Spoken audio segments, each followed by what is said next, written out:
good to go, Jackie? Yeah, I'd like to call the Finance Audit Tendering and Administration Committee meeting Wednesday, July 3rd, 2024, 12 o'clock.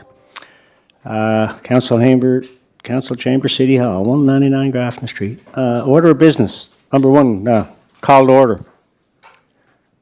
Good in that one. Great. Number two, declarations of conflict of interest. Are there any declarations of conflict of interest? Zero.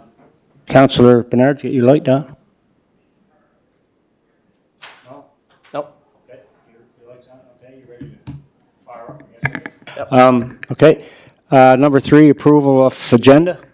Moved. Second. Moved by Mayor Brown, seconded by Councillor Bernard. Thank you. And on to four, approval of previous draft minutes that have been circulated in the package, June 12th and June 26th, 2024. I do have questions on that. That's under business horizon. Okay, well, either on the minutes or wherever you want to have it. Usually, Okay, can we do it under business horizon? That's fine with you? It's minutes from the package that I'm questioning. Oh, okay. Well, whatever, that's, while we're here, let's... So I do have a question on the minutes. Okay, yeah. It would go June 12th or June 26th, or both? June 12th. Okay. So I thought it was June 11th, but June 12th. So the meeting that we had, that I had a phone in, and so anyway, it was to do with the gas tax funding. I never had the package in front of me, so I just have some questions on it, if I can get answered. So I don't know if you want me to put it through you, or you want me to ask Betty? No, yeah, you can try me, but then we'll probably have to go to Betty, but go ahead. I just missed, Terry, the first part. What was the question, the clarification? So the gas tax funding. Oh, okay. Mr. Chair, can I just a point of order? This is business horizon. Can we just approve the minutes and then business horizon? Because we have to approve, it says here, approval of previous draft minutes. And that's what I'm questioning. Yeah, so if we make any changes under business horizon from the minutes, those are changed. They'll be changed. I don't care. I don't care. Okay, I'm in one of those lanes again. It's a process thing. Yeah, like if we can, okay, can we Moved.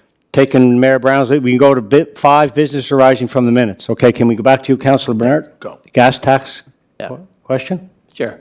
June 12th? Yeah. So I'm looking at the 5 years that Betty put together for us, and thank you for that, Betty. What I'm trying to understand is, so I'm looking, do you have the sheet in front of you, by the way? Okay. No, she doesn't. Anyway. Can we have the question and... 19 and 20, we're showing $2.9 million, Betty, and then we got our double allocation of 6.6, so that gave us 9.6. Then it has the expenditures, 2.6 million for street resurfacing, 10,000, for example, for street rehabilitation. So we spent a total of a little over $3 million. So the 6.6 went up into the following year, plus the $3 million that we got ended up being $9.9 million. So as you follow that down, when you go into year 22-23, we have $8.9 million plus the 3.4, so you have $12.6 million. Then it's saying we spent $1.4 million on street resurfacing and $6.6 million on street rehabilitation. I don't remember spending $8 million on streets. And that's where I'm wondering if we're kind of off or where I feel there's still gas tax money. Unless there's a project there. Now, when I went through the 22-23 budget, I don't see $8 million budgeted or spent.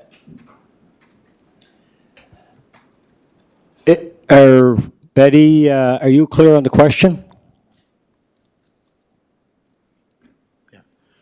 Mr. Chair, just before she asks, are you speaking to June 12th? I'm looking at the chart, spent in eligible projects. Do you have it open there? June 12th? The CCBF expenditures.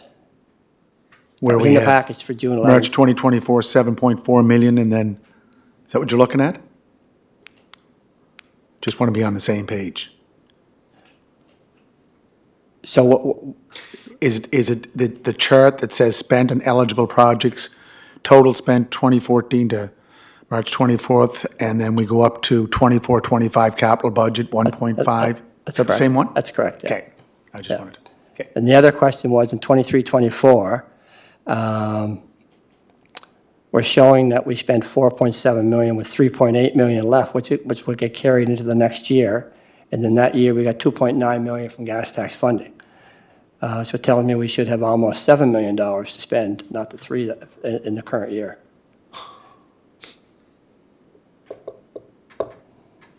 And I think the 2.9, Betty, you were saying that that's already allocated in this year's budget, but I'm wondering the leftover from the previous year. Just see if I can pull that up on the screen. I'll bring this over to you. No, it's just going to put it up on the big screen. Okay. Rory's not in the house, is he? Yeah, there's usually just a cord here, but. Yeah, Roy's, he just dealt with it from me.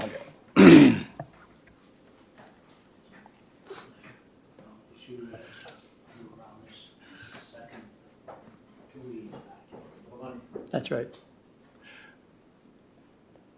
Yeah, so I was just on the phone. I was ready to go on the course, not tournament. Chair, certainly is something that we could dig into and, Work out later? Yeah. That's fine. Yeah. That's fine. That's fine. There's usually a cord here. Well, Ken, just in respect of time and Yeah, not if to Dan, be you dismissed. want to take it back, that's fine. Yeah, Ken, yep. Okay, Betty, do you hear, we're going to, can you see that gets followed up with Councillor Bernard and CFO Dan or whatever, and I just want to, again, I think Councillor Drum, I don't know if I'm not going to speak for him, but I just want to see what we're looking for. Can you bring it up on the screen? Because I'm looking at the same numbers, and I'm just trying to understand where the money is.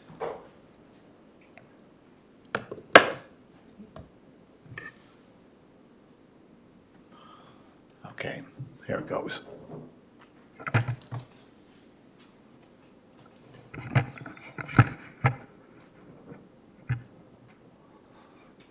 got the right screen there, Councillor Bernard? No, it's, Yeah.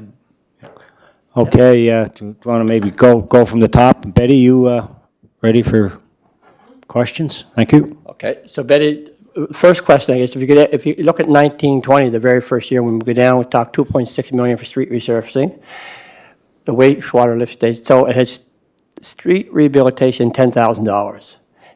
If we move across to the next year, street rehabilitation is 115, then it jumps to 2.3 million and then 6.6 million. And I'm just wondering why, but we still have street resurfacing on the top line as we go across, 1.5 million, 1.4 million. So that if you look at street rehabilitation, if people are going to tell me that's also street upgrading, then in 22, 23, it's saying we spent 6.6 plus another 1.4. That's $8 million that I don't recall spending in street resurfacing, unless street rehabilitation, you could, something else with intersections. But when I open up the budget for that year, it says here we only use 3.8 million of gas tax funding. Chair, through to Councillor Bernard. Haven't seen the detail on this, but I'm wondering if that was the funds that were allocated to the Eastern Gateway project. To the what? To the Eastern Gateway project that would have been designated to the project earlier, but not actually spent probably until this fiscal year. So I'm wondering if those are the amounts that were allocated to the project at that time. Because if you look at 24, 25, it's only showing $1 million and change, and I know that there's a big gas tax component of that specific project, the Eastern And then Gateway. Dan, would that not be showing up in the budget at the end of the year when it's showing 3.8 million of gas tax? Because it shows other funding partners too, but not the CCBF. Okay.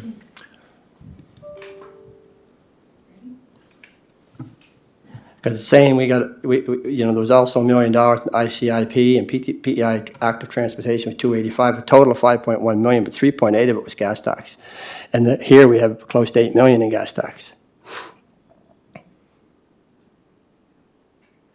And then, so when we bounce up, when you go 23, 24, which is shown the last fiscal year, the 3.8 million that's left will bump into the next year. Plus, we received our allocation of 2.995 million. So, if memory serves me right, when we did our budget, we were showing $3 million that we were putting into our current budget, but there should be 3.8 plus the 2.9. It should be closer to $5 to $6 million. So there still should be $3 million in gas tax, if I'm reading this right. Yeah, I believe that the 2.9 that's highlighted in green Yeah. is not an allocation for that year. It's a total of all the columns across. So that may be what's confusing us. Well, I thought this year's allocation was around 2.9. It was a little bit lower. We usually get 3.3, but it was a little bit lower because of the other, Yeah, I think we haven't actually received our allocation for this year. which is why, okay, that's why I thought that was highlighted in green, because we actually haven't received it yet. Yeah, no, that's But we the expended- amount, it's the amount that was carried over from the 2014, 2019. So it's just that, this is a summary column of all of the Okay. columns. So it's not an actual allocation or an Okay, entitlement. so if you go by the closing balance in each year, the last line in closing balance, 6.6 million, for example, in 1920, it goes up to the top line. Then it goes down, it's added to the 3.3 allocation we got to give us the 9.9. And then what we spent 21, 22, 3.7, so the 6 goes up to the top line of the following year. So in 23, 24, it's 4.4, plus the 3.6 allocation gave us the 8. So when you follow that down, that 3.8's got to go up into the next year. Yeah, we just don't have a column for the next year, so we don't Yeah. have a 24, 25 column on this Right. sheet. But so my question is, during budget, we were told everything was expensed. So I'm trying to figure out, well, if everything was expensed, we were using the $3 million that we were getting. But that 3.8 should go into the next column, which would be, it's not there yet, 24, 25. right? So Yeah. there should be 3.8 plus this year's allocation, Right. right? So, yeah. Manager Betty? Thank you, Mr. Chair, through to Councillor Bernard. Councillor Bernard, may I send you additional information on this? I can send you a list Sure. of projects that were covered in the 6.6 that you're referring to. And I don't have all the documents from last meeting right in front of me now. Okay. But there was something presented June 12th that showed how we had allocated the projects in the capital budget and what the projects were as we had reported to the CCBF folks. So I can show you all that reconciliation. Okay. So we'll follow up on that after, Perfect. if that's Yeah. okay with you. Thank you. Thank you. So, Mr. Chair, that's going to all of us, Councillor Drawn, myself, the whole committee. Sure. Right? Yep. But again, we don't have the last column for here, 24, 25, because you just showed the expenses up to the 23, 24. Are we zero? Is everything expended from the Canada Communities Building Fund? Do we have nothing, we should know that. Do we- Yes, and it was part of the report that was presented back in June. There was a little bit left, like 100 or so thousand, if my memory serves correct, that had not been allocated.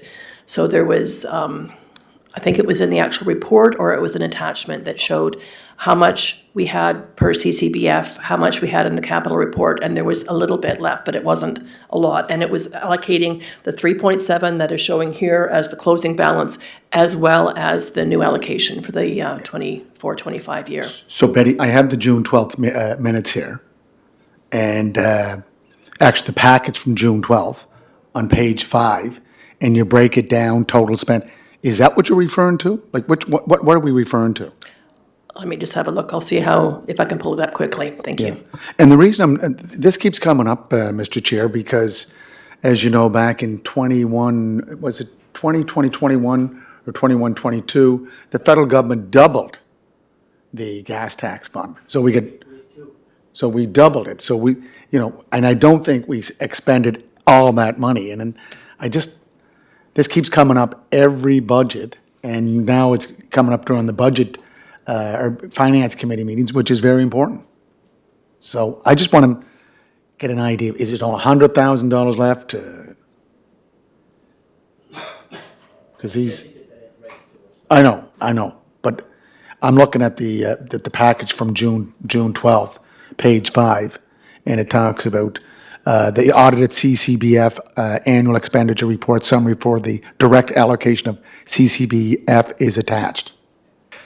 So just a question I have to the manager or to Dan or whatever, both, is what you just had up on the screen that we looked at accurate, I guess, or correct, but just needs some deeper explanation as to, is that what causing the maybe confusion or uncertainty with Councillor Bernard's question and the mayor's? And Bobby, I don't know where you were with it, but is it, Thank you, Mr. Chair. So the previous screen I had up, that is the actual report that gets filed with the CCBF folks, and it is also audited by our auditors before it goes to them. But it's by the 5-year time periods for each CCBF period, which is why it doesn't have a column for the new year, because we're 23-24 was the end of that 5-year period. So when we get the new, it's called the annual expenditure reconciliation report, when we get the one for the next fiscal year, it will have 5 years worth of columns on it. Yeah. so just to be clear, so you're certain, or I'm assuming that you'll be able to get the clarity that Councillor Bernard and perhaps the mayor are looking for? Yes. All right, It's- thank it's- you. It's clear to me right there. 24-25 capital budget, 24-25 allocation, available to carry over to 25-26, 126,000. It's right there. That's. Well, that's great to put that on paper, but I'll look at the other file. Yeah. $6.8 million at 23-24, that's into the next year. There's 6.6 and 1.5 in street routes, that's 8 million. We've never spent 8 million on paving. So I'm sure that other project, I can't find it in the budget, not off the budget. So, but she'll bring me information. If, That's why I'm looking for 5 years of what money you spend on gas tax and what projects. if I may, Chair, through to Councillor Bernard, I think part of the confusion is because the AER report, the sheet that we were just looking at is actual expenditures. What I think we were talking about is what we had left to allocate to projects where it hadn't been perhaps hadn't been spent. So we would have an amount allocated for the ICIP program for Simmons Arena. At the end of the day, we're going to have $17 million to contribute to that project, but it hasn't all been spent. So the AER report is actually on funds out the door spent on projects, but we would still have funds that were allocated to us to spend, but they haven't actually been the checks haven't gone out the door for the expenditures. So there would have been funds committed to projects, but not actually spent. So in that $3.7 million, there would be some of that. What I'm wondering, Dan, is the 22-23 year, where it says we spent 6.6 million in street rehabilitation, another 1.5 in street resurfacing. I don't recall spending 6.6 million in street rehabilitation. And Is it without a mistake? Is it a project? Is it something? I don't know. Yeah. But that's what I was looking to see, because we've had those 2 allocations. And we've never spent the 2 allocations in 1 year that I'm aware of. Without seeing the specifics, my guess is that, and it's an educated guess, is that I think there were some of the CCBF filings that were past due. And I think our current finance team worked hard and got caught up on those. So there's probably more than just 1 fiscal year of expenditures included in that 6.6 or whatever that number was. So I suspect maybe it was a bit of a carryover from the year prior that was getting caught up in terms of processing claims. Well, there was carryover, and it was 2.5 million. I don't have it in front of me. I think it was 2.5, which gave us close to 12 million that year. So when it was saying we spent 8 million, it still had 3.8 that was carried into the next year, on top of our 3.3. So when you go down all the years, the last year showing is 23, 24. And that again is why I questioned the 3.8 that was left over when it pops into our new allocation. That would be 3.8 plus another 2.9 million. So I'm not clear on that yet, because that should, like all the other columns, the excess should pop up to the top line the next year. But since there's not a column for 25, 26 yet, it looks like there's 3.8 million that was left over that goes into the top line, as in all the other years. We'll dig into it. And, yeah. Okay. Again, Mr. Chair, this is an interesting discussion because this is the first time we've had such a detailed report. And I thank Betty for that. But again, I go back to what's up on our screen right now. That has been processed through finance, correct, Betty? Okay, so it shows that we had an allocation of 3,605,000, and then that allocation is street resurfacing, wastewater lift station upgrades, and we have 126,000. So Councillor Bernard is saying that there's money left over from previous years. If it was left over from previous years, it would have showed up here. So that's, I think we have to simplify this. I'm hearing, we're discussing a lot of where was this going? Let's just make it very simple so all of us, including the general public, can understand. Thank you. Betty just wants to respond. Good, Mr. Chair? pardon me? Betty? Thank you, Mr. Chair.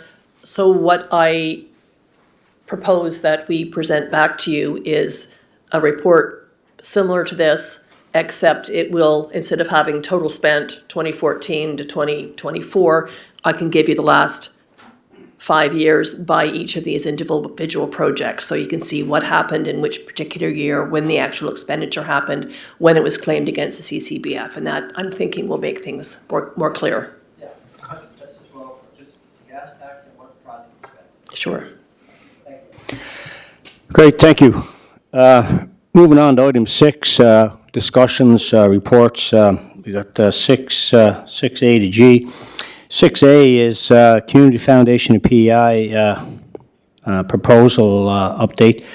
And anyway, we've got guests with us here with Jamie Traynor and Jake Baird, anyway, that have been in the past. Anyway, welcome, gentlemen. So, yeah, Manager Betty will, I guess, speak to this, summarize, I think, most of what a lot of us preps understand. But Betty, if you would, thank you. Thank you, Mr. Chair. So this report is basically nothing new in here from what was presented last month, but the request of the committee then was to invite folks from the Haviland Club and from the Community Foundation to have an opportunity to come to the meeting and be part of discussions to make sure that we're all on the same page and that the process and the result is clear to everyone.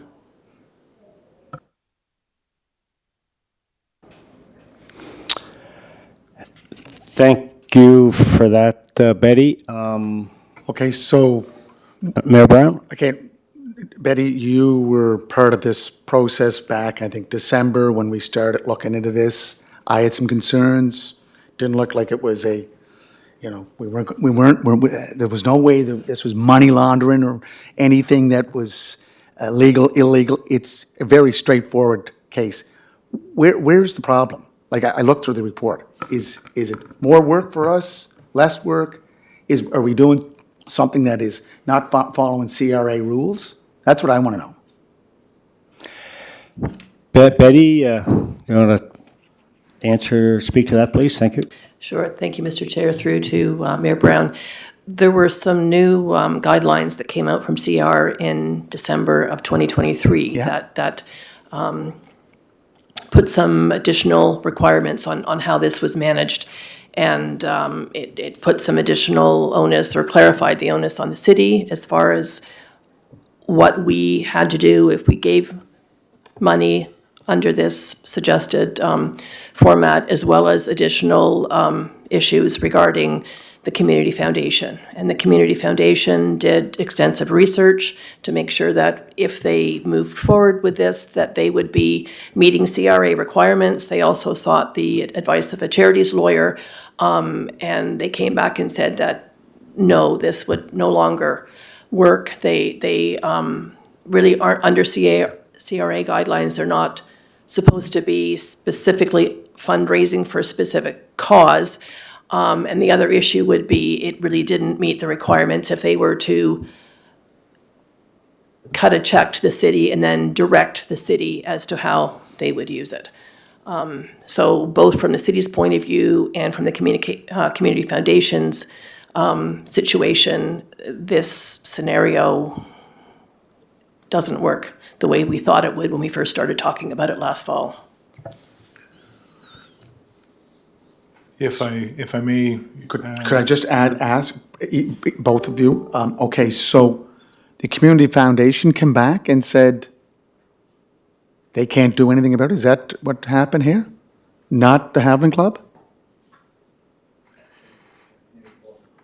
Was that part of your meeting? Did you know that at your meeting that you and Mr. Jenkins had with the members of the Having Club? Did you know that at the time? You better turn on your mic. No, I don't think so. I think that became clear after as discussions and time went on and the clarity back and forth, I guess, with the foundation and CRA and ourselves, or Betty and team with CRA. So that's. Yes, Chair, and through to your worship. So at the meeting we had with the Haviland Club, we did have the directive from CRA, which was appeared to be problematic. But at that time, Mr. Hudson from the Community Foundation was doing some research, as Betty mentioned, in terms of investigating if the Community Foundation could amend their bylaws to accommodate this. And if not, if there was advice that they could provide that we could do it in some form or fashion.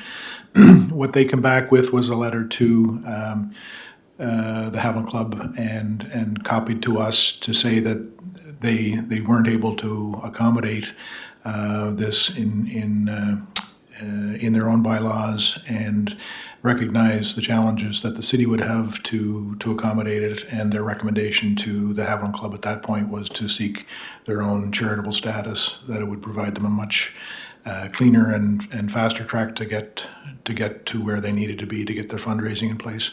The other practical challenge that we knew was there was, from the city's perspective, is that even if we were to undertake this work and put the processes in place, one of the big requirements of the CRA is that if we were to act as an intermediary in this case, we would have to basically audit the charities that we funneled money to make sure that the funds were being expended on projects that were reflected in the request and that they were consistent with our own charitable objectives.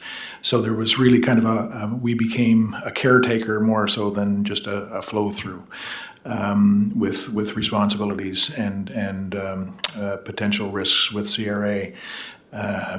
So the other aspect of that is that even if we were to take on that work, which we're really not set up to do, we don't have staff to accommodate that, or processes to accommodate that, is that it would require an amendment to our grants bylaw, and we know that the timeline for amending any of our bylaws is longer than a few weeks, and I know that these folks want to get on with their fundraising and their renovation projects. So the practical reality is that even if we did want to dedicate resources and take on this work, we'd have to find staff to do it and find time to amend the bylaw to accommodate it. And a much shorter route would be for the organization to go and get their own charitable status to accommodate the fundraising. Mr. Chair, Mayor Brown? I think if the Haviland Club had known that they could, seek their charitable status through CRA, I'm sure they looked at maybe crossing that bridge before coming to us. I don't know if he did or not.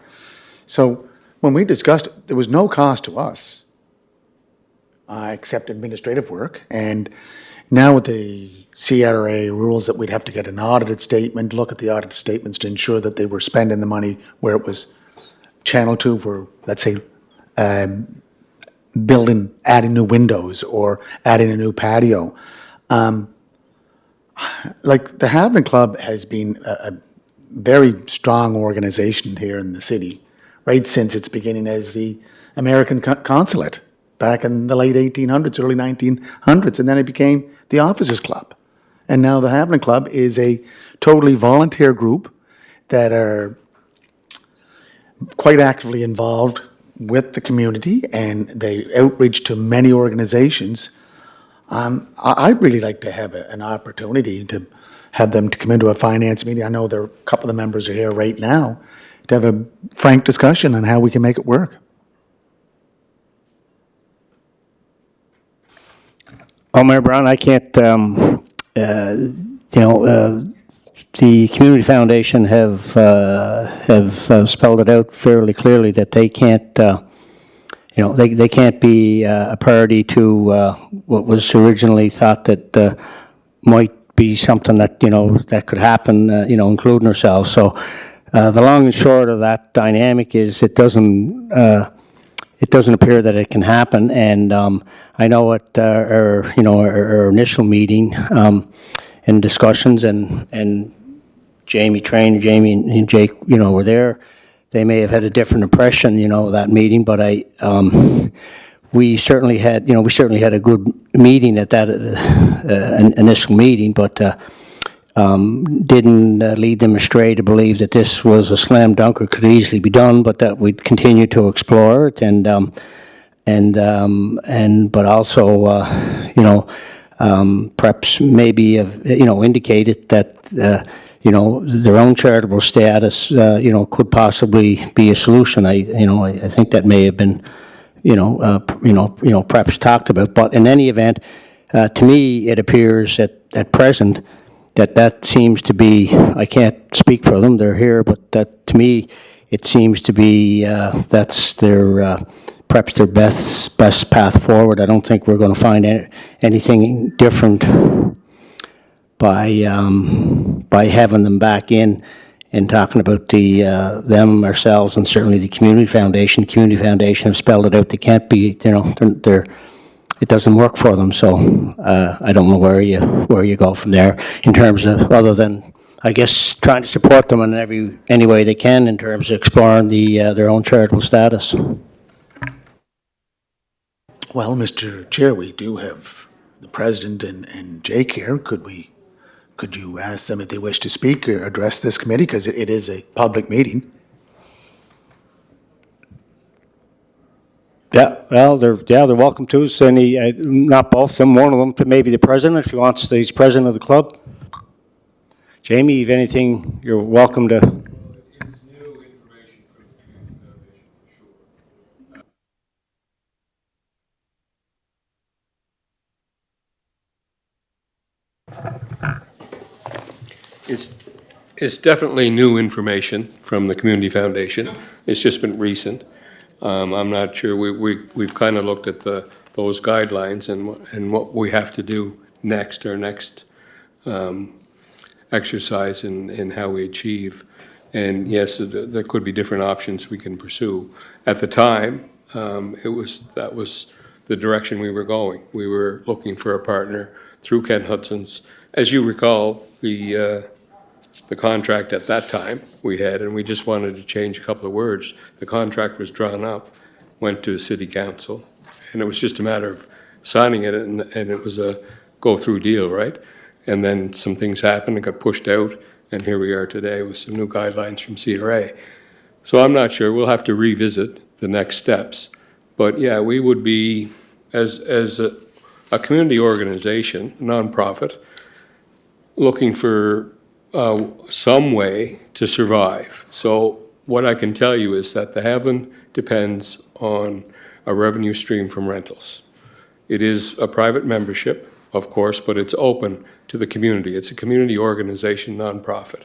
And the way it pays the bills every month is by renting the property out to venues. And if possible, getting donations. And this talk has been going on. This is probably the third year with the Community Foundation and with the city to try to put something together.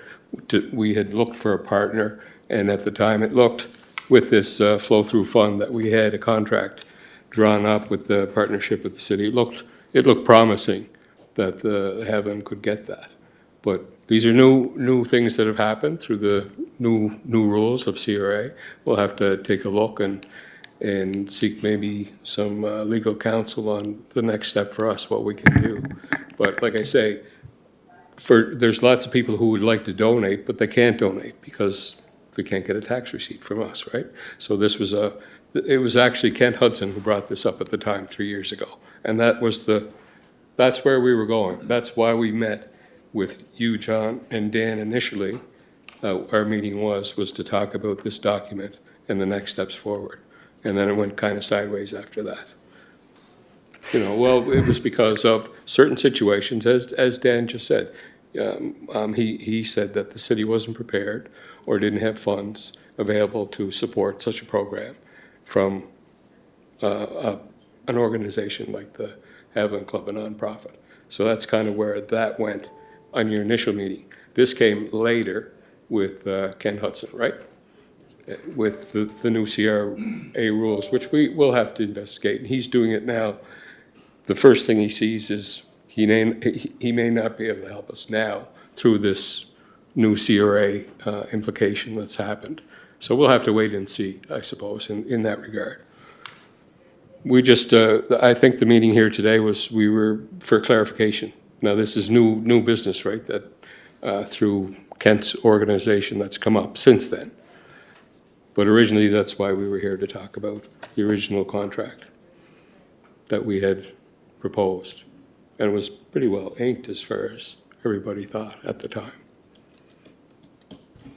Oh, thank you for that, Jamie. And I mean, I think there's some, can't speak for, the committee, but I think there's certainly, a sympathy and a recognition that, it is a good organization, great cause, great, I guess, heritage property.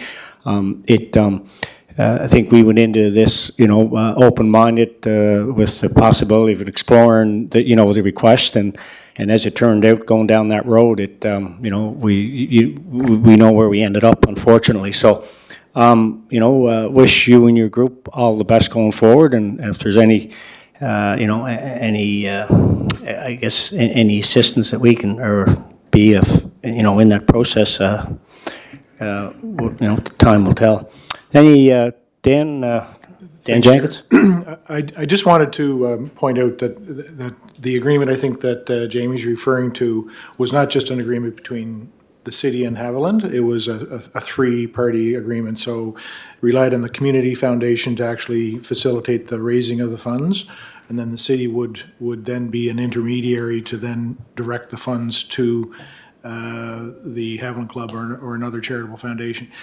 So it's not only the city's challenges, but the Community Foundation has recognized that they're not able to participate in the process based on their bylaws and processes and the requirements of CRA. So they would be at risk of losing their charitable status if they didn't follow. And again, this is new news, right? Because they were the ones that put this contract together originally. Go ahead, Jay. You would like to speak? Yeah, I didn't know. You have to use the mic. Go on up and speak. No, sorry, just for a little further clarification on that. It was the Community Foundation who generated that document and sent it for consideration.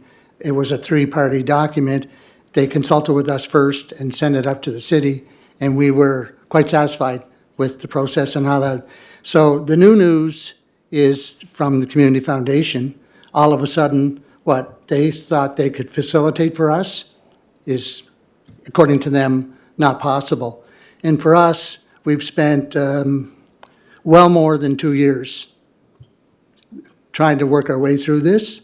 And we think it's an important part of the Haviland Club plan as we go forward to be able to gain some charitable status so we could get some fundraising, major fundraising going to preserve and protect that property, which it deserves, and to be an asset in the community as a gathering place and so on. So it's unfortunate, and for us, I guess the real disappointment is probably 2 years of wasted effort when all the while we thought. So as we move forward, I guess, we know that this is a non-starter. We get the message, but it's disappointing, I guess, from our end. I'll just say that. No, thank you, Jake. And I don't think anybody, started down probably this road, and no one's looking to lay blame here. I think there were things found out as this unfolded. Anyway, and unfortunately, there was, like you said, Jake's a lot of time spent, but anyway, that's an unfortunate circumstance in the end, I guess, for you, but hopefully there's a way ahead. Councillor Bernard, you're good? Okay.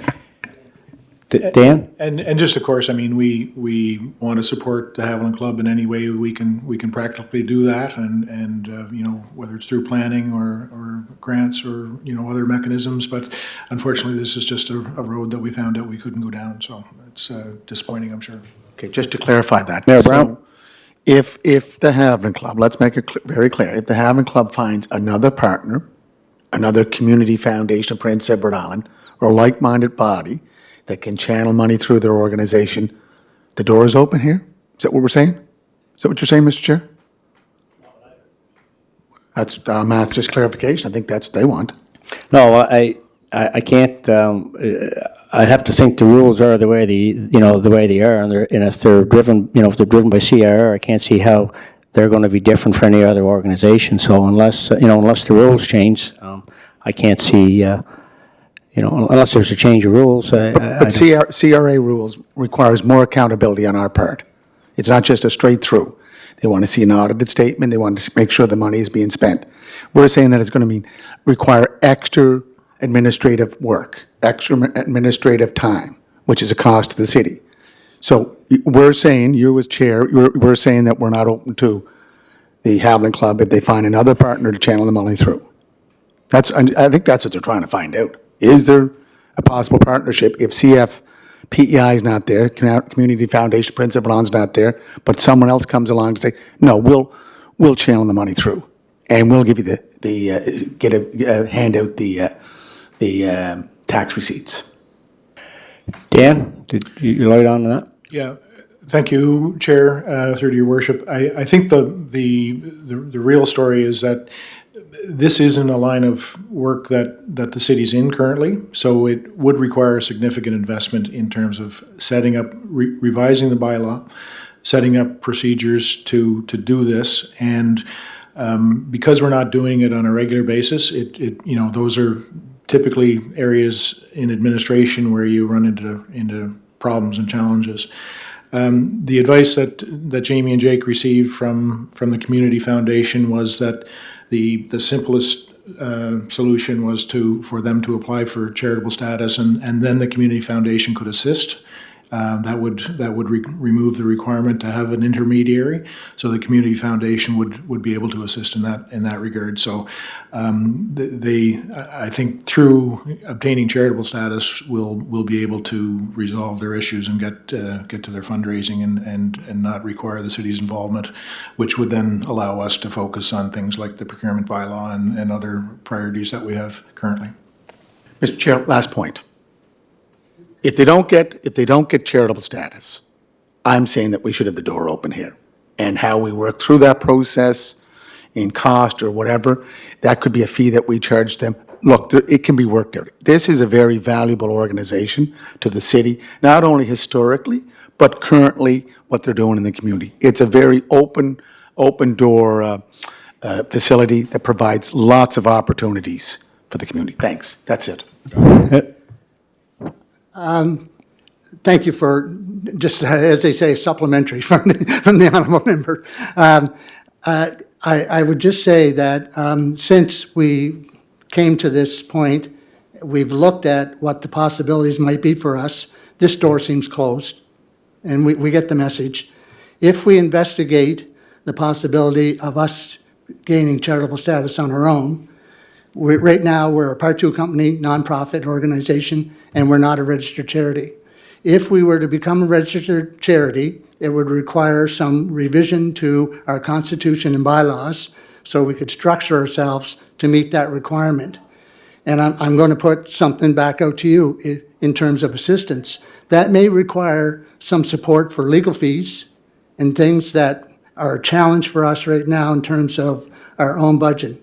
Would the city be open to a proposal to help us do that work to facilitate the gaining of our own charitable status? Could that, and I'm just making a comment or asking out loud, that could that be something that It could could be under grants? It could be under grants, yeah. Could come under grants, maybe? That, Yes, and just for clarification, so we do have a community grants budget allocation, and there's an intake that deadline is in November. So keep an eye on that. Reach out to finance, and they can provide you with the application process. And then council reviews those at budget, or just after budget time, once the bucket is agreed upon. And we've got approximately $400,000 in community grants that go to organizations like Boys and Girls Club and so on. So you could certainly make application. There is a matrix that the finance runs the applications through and comes up with a recommendation for council to approve those community grants. So certainly is something that you folks could apply for. all right. Councilor Bernard. Thank you. And the only thing I'd like to add is, when you start this process, and when you do need some help with a grant, apply then, and we can still have a look at it, as opposed to being delayed for another 6 or 7 months. When you're doing the work, apply at that point. Let us know what the amount you're looking for. It's just like the French language. There's lots of exceptions. Thank you. Yeah. Thank you. That concludes 6A. Okay. 6B, Eastlink request for funding. Chief Financial Officer Dan Jenkins. Dan? Thanks, Chair. So as we know, we had a visit from CCCMI, the Eastlink Management Group, and Chair of the Board. They've requested $25,000 funding to assist with, or to pay for, the development of a request for proposal document to solicit engineering and architecture firms to do specific conceptual design and detailed technical drawings for the project that they would like to see come to be.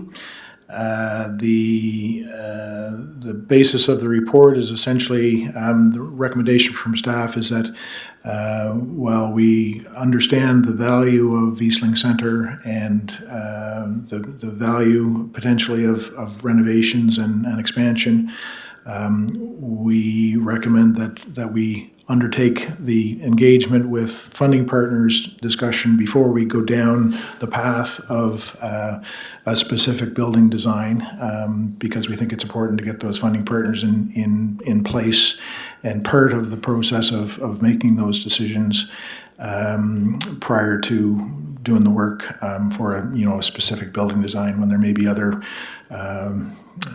factors at play. We know Atlantic Lottery is undertaking renovations. There may be some synergies that could be obtained there. We have the province is currently a funding partner. They would be a major beneficiary of this expansion renovation, and we feel it would be well advised to have the discussions before we go too far down this road. That being said, this is a relatively minor expenditure. It's $25,000, but just want to clarify that the expenditure, may not give us a definitive, probably will not give us a definitive cost of what the proposal, the reconstituted 2004 expansion proposal would ultimately cost the city and other funding partners.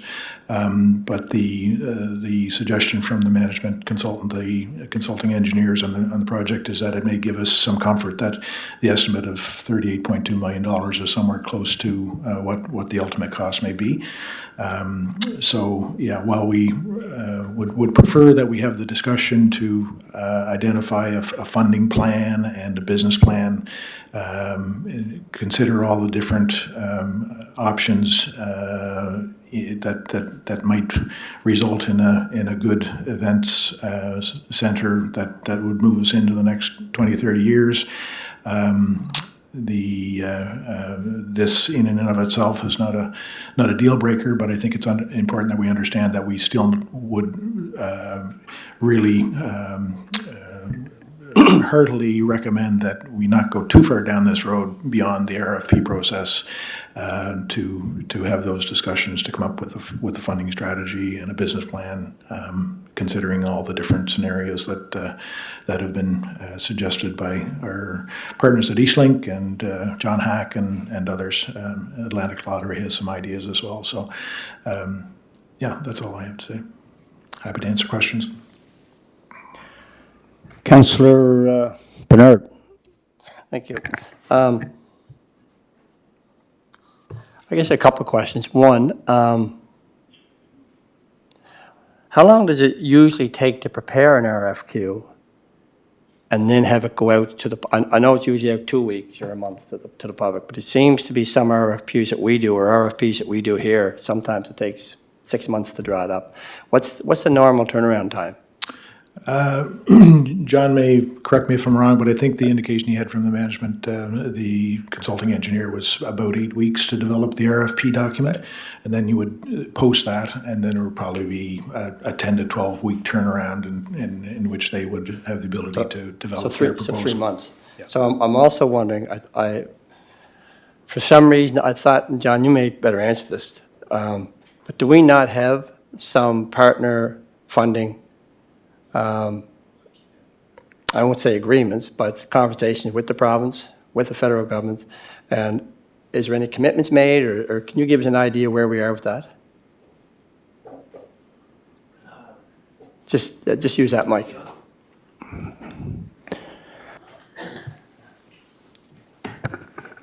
Thank you, Council. No, there's no firm commitments made, but there has been conversations had, and I think that that we're all on the same page. Okay. Just to Dan's point about the 38 million, whether what this will bring out is something that may affirm that or blow it out of the water, which is kind of what we want to know. Okay. I can go, we could start the process of talking with our federal partners and our provincial partners without a number, but I suspect I'd get the same response if I came in here without a number. We have to have something. So if it's, the preliminary cost analysis is 38.7 million, give or take something. So without this, it's pretty hard to get confirmation from the other partners. We're going to need a number. Yeah, okay. and if it's, like I said, if it's 80 million, Yeah. there's no sense of going to talk to our That's right. partners. Yeah, that's right. And if Yeah. it's 25 million, there's a real desire to go talk to our partners. So, Yeah, okay, thank you. perfect, thanks. Other question? Mayor Brown? You done? Yeah, I personally, I think we should go for it and get those answers before we can move to the next step. So again, we're trying to get a number of what we're going to spend on this. And to think that we would go to our potential partners first and say, look, we think it's going to be 60 million. Are you on board?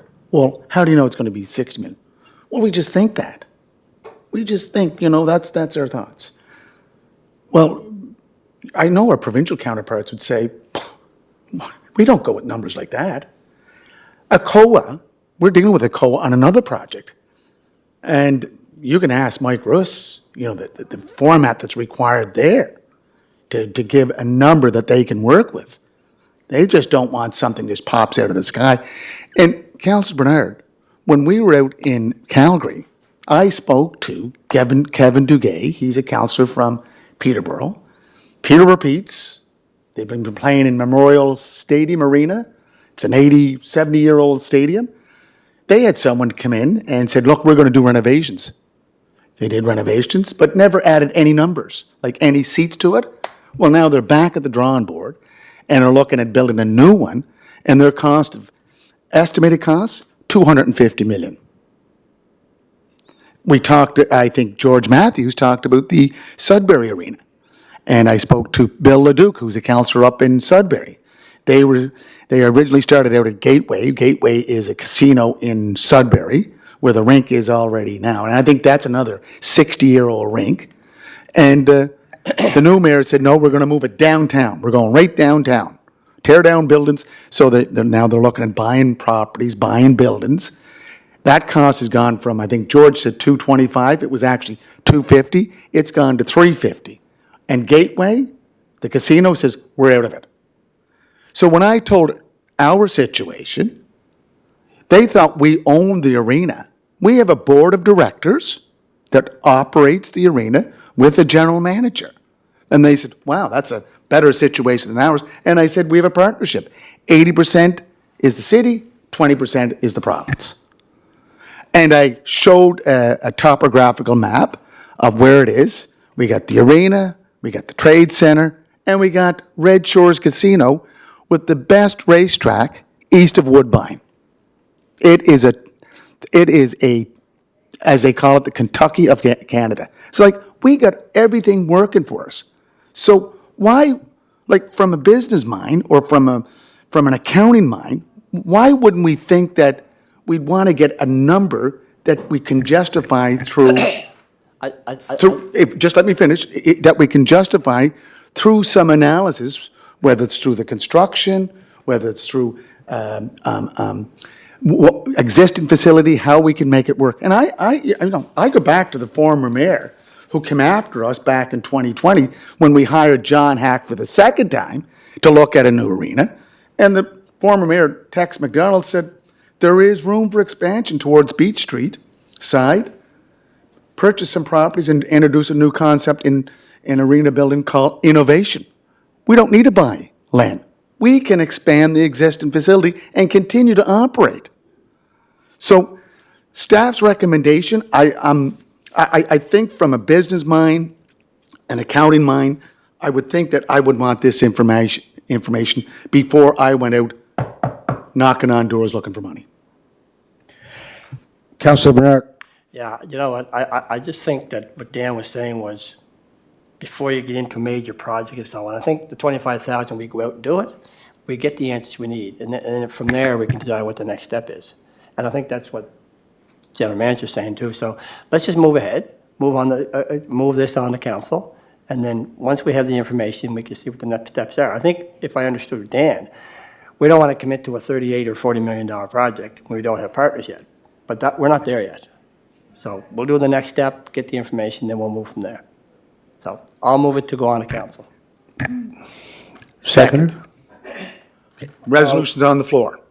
I just want to speak to it once more. That's it. Oh, it's already. Yeah. 2 out of 3. Well, we didn't vote on it yet. Resolution's on the floor. One moves it, one seconds it. Yeah, but he has to call the vote, and I just want to say that, again, when I showed our plan to municipal leaders or municipal councillors from those two other areas, they said, if you can get away with $40 million on that project, good luck. So that's what this is going to do. This is going to say, maybe it's not 40, it could be 60. And then John and the board can go to our partners, to their partners, and say, here's what we need. This is the closest we can get. Councillor Drung, you yea or nay on the, you good with it? Okay. So moved? So moved. Okay. Second, okay, thank you. 6C, procurement bylaw and procurement process review. Update, Betty French, manager. Thank you. Thank you, Mr. Chair. This is just giving an update as to what we've been working on in the month of June. We continue to work on the procurement bylaw and the procurement processes, then the tendering processes, and we're just keeping forward, keeping going on next steps.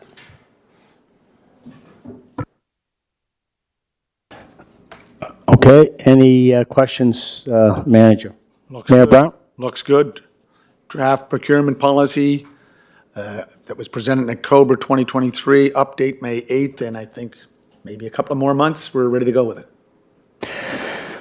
We're good on 6C, 6D, Port Charlottetown Community Grant in lieu of taxes. Betty? French.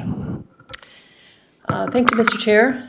We brought this to the Finance Committee last month, and some more information was requested, so we have financial statements now from Port Charlottetown. And we have completed the community grant evaluation matrix. And we continue to recommend that this be approved. It's approximately $29,000. It's the municipal, non-commercial portion of their property taxes that they're looking for a grant in lieu of. And the reasons for the recommendation are documented in the matrix there. Any questions of Betty? Move. Second it?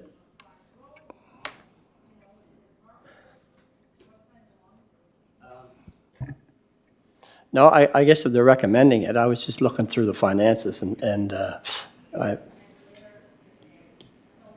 okay. No, they're recommended, I'm good.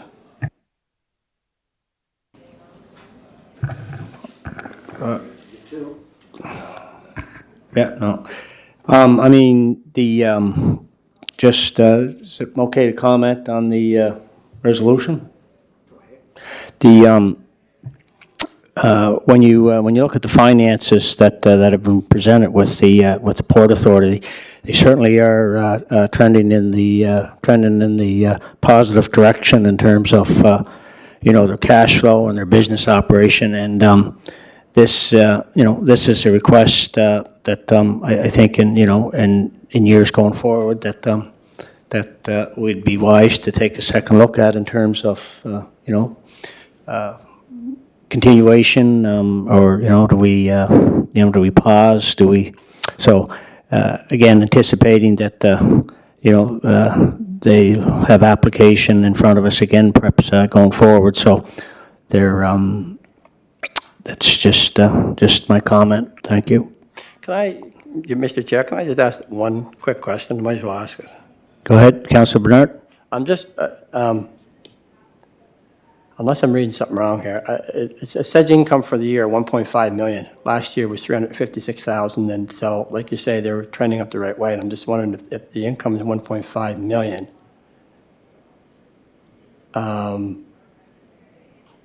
Why would we recommend giving them 29,000?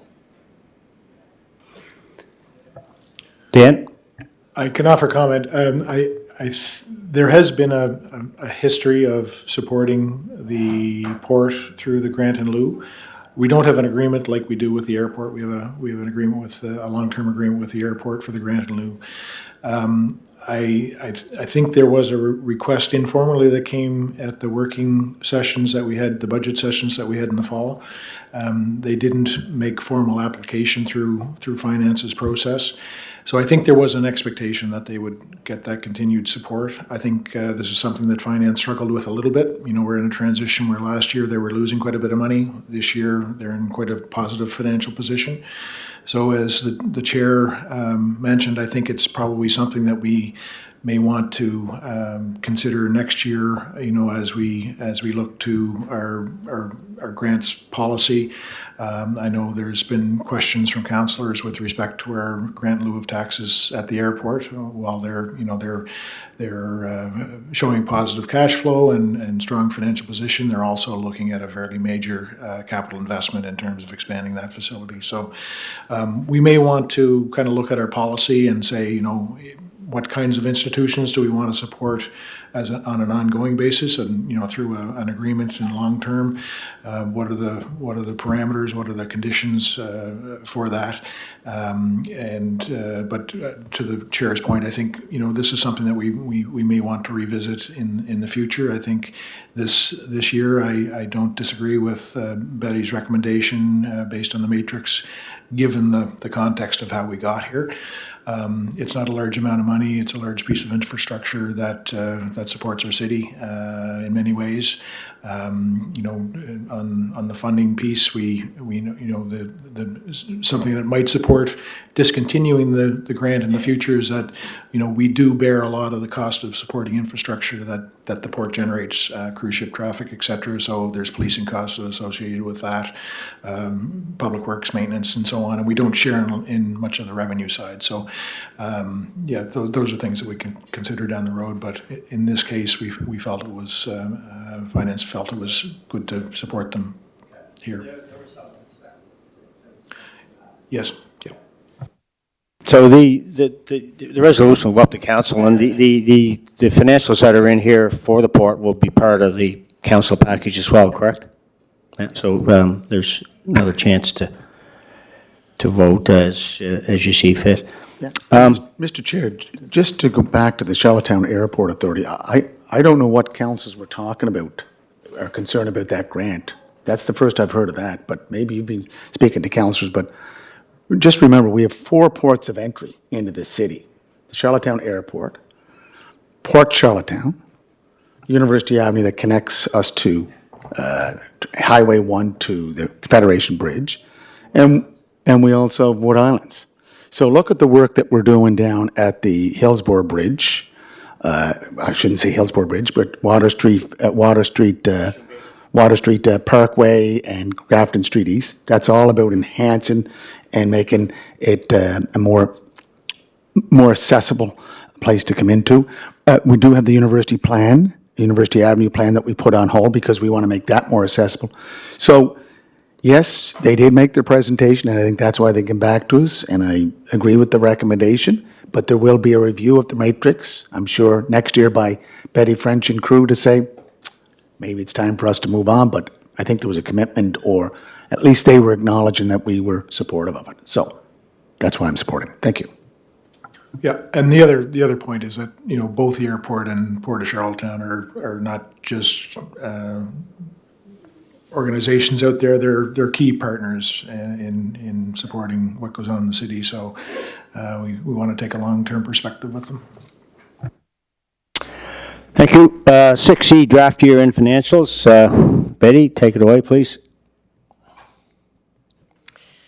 Thank you, Mr. Chair.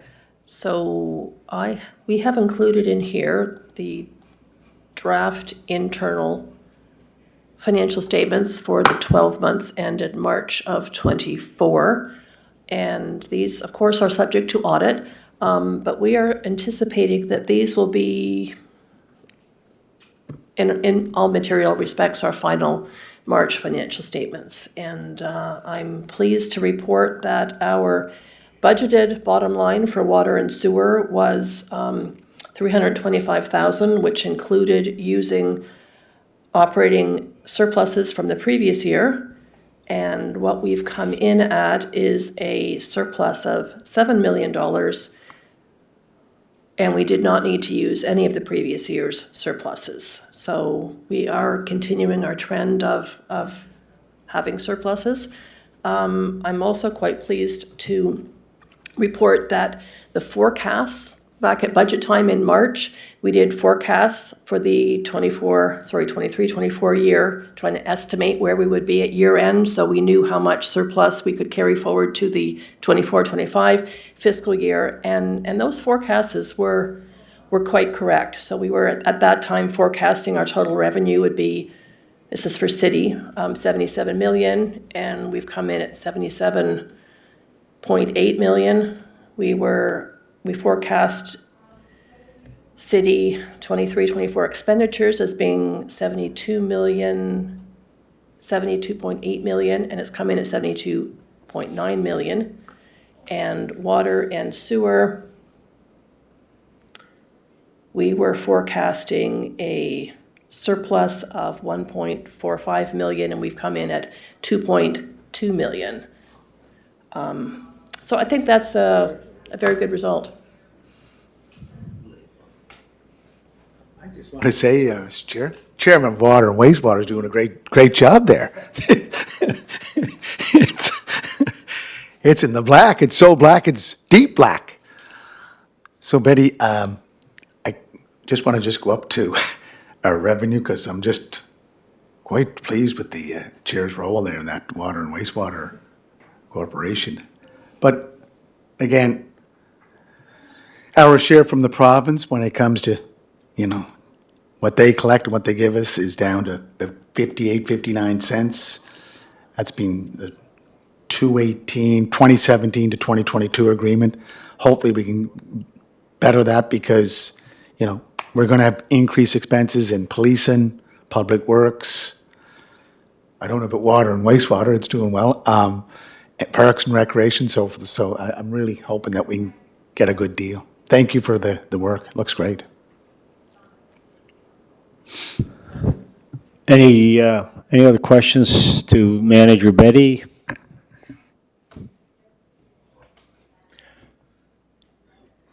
Okay. Thank you for that, Betty. And so that concludes 6E, 6F, monthly financial report. Betty. Thank you, Mr. Chair. So we are presenting the May financial statements, the 2 months ended May. And 2 months into the fiscal year, I believe that's about about 17% of the year we've gone through so far. So if we were to look at that percent of budget column, our total revenue for city, we're at 15.5%, which is in a similar ballpark to the 17. Expenditures are only at 8.8%, which is on the low side. But early in the year, waiting for invoices to come in and a variety of things, that's not unreasonable. And similar for water and sewer, their revenue to date is 13% of the current year's budget, and in a similar trend, the expenditures are 9.9%. So being so early in the year, it's kind of hard to look at trends and overspending or underspending, but these seem reasonable. Yeah. Any questions of Betty on the 2 month year-to-date financials? Betty, just if you could, not to blindside you, just the where it lives or shows on these two financial numbers you've shared with us. The repayment or the overpayment is we're doing monthly, right, to the tune of, is it 187 a month?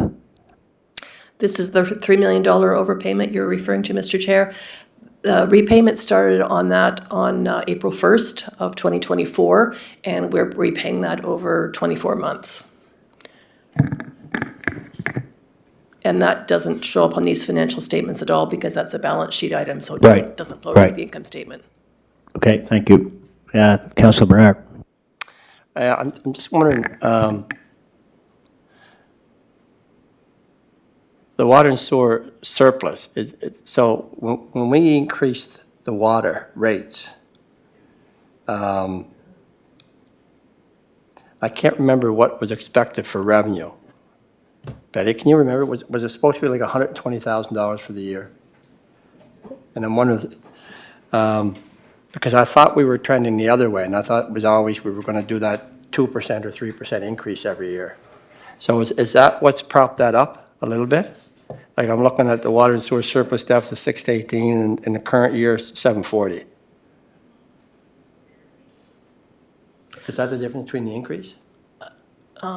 So you're suggesting is the how much of the increase in rates is affecting their surplus here? Exactly, yeah.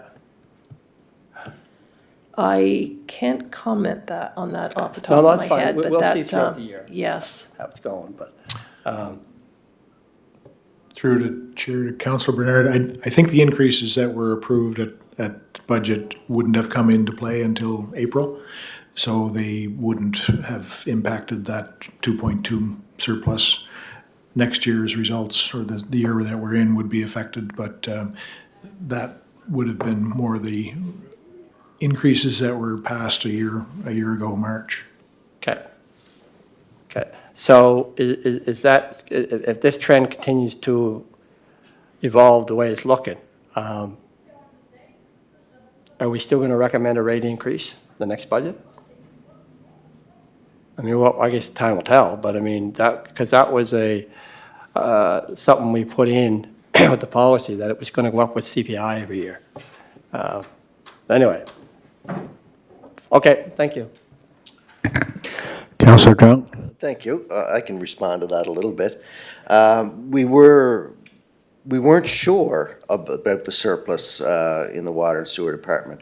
It was talked about, could be 400 or 500, then it went to $1 million, then it went to $1.5 million. At that time, we said no to a rate increase. It went to council for, we had discussed it in years prior that, you know, rather than a huge increase, we'd just do it every year at 2% or CPI. But we knew a surplus was coming, and that's why we said no to a increase in rates. We didn't have our exact number because it fluctuated during the budget process. So, you know, this is kind of a huge surprise to have this number with a increase in water rates. So, you know, hopefully we can look at it next year and not have to tie it to CPI, but I guess we'll wait and see at that time.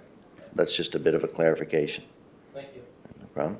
Thank you, and on that, Councillor Drown, yeah, sewer and water, you God bless Calgary and their water issue and how quick it came upon them and how, anyway, I think they're a long ways to getting back on track, but I don't know the intimacies, but isn't a lot of our infrastructure for their water and pipe in the city, that a lot of it's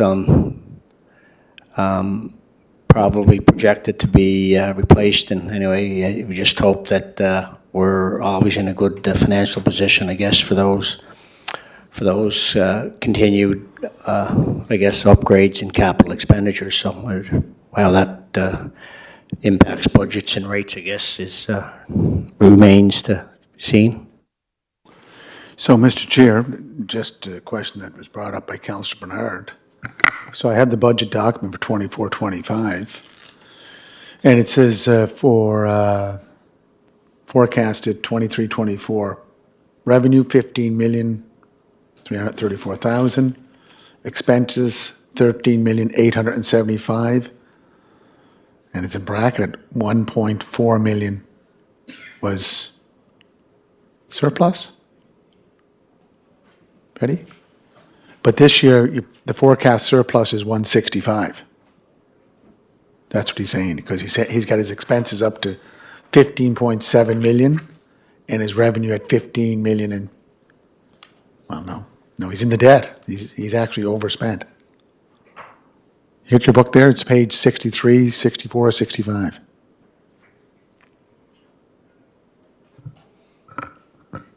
You're on the summary page or you're on the detailed water and sewer page? I'm in water and sewer, page 63, 64, the operating.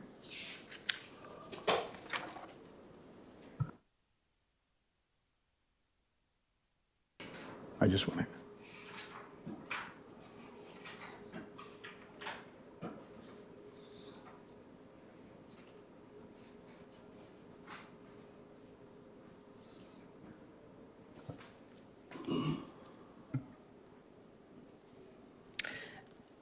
And your worship, you're talking about the 165,000 is a deficit. So my understanding now, I'm not an accountant, but deficit is in brackets. No? That's what I always thought. It's not in brackets, it shows. Yeah, I think it was surplus. I believe you're right. Well, it can't be a surplus because his expenses in the budget book is 15,786,000, and his revenue, total revenue, which is on page 63, is 15,621,000. Can I see? Yeah. He's correct, Dan, and it depends on how you program your statement. And I do agree with you, Your Worship, that, and normally what we would do is we would say in the title, like if it was surplus or deficit, and one of them would be in brackets. But yes, the forecast has a surplus. The 24-25 budget, it is a deficit, and the budget 23-24, the 488,000, that is also a deficit.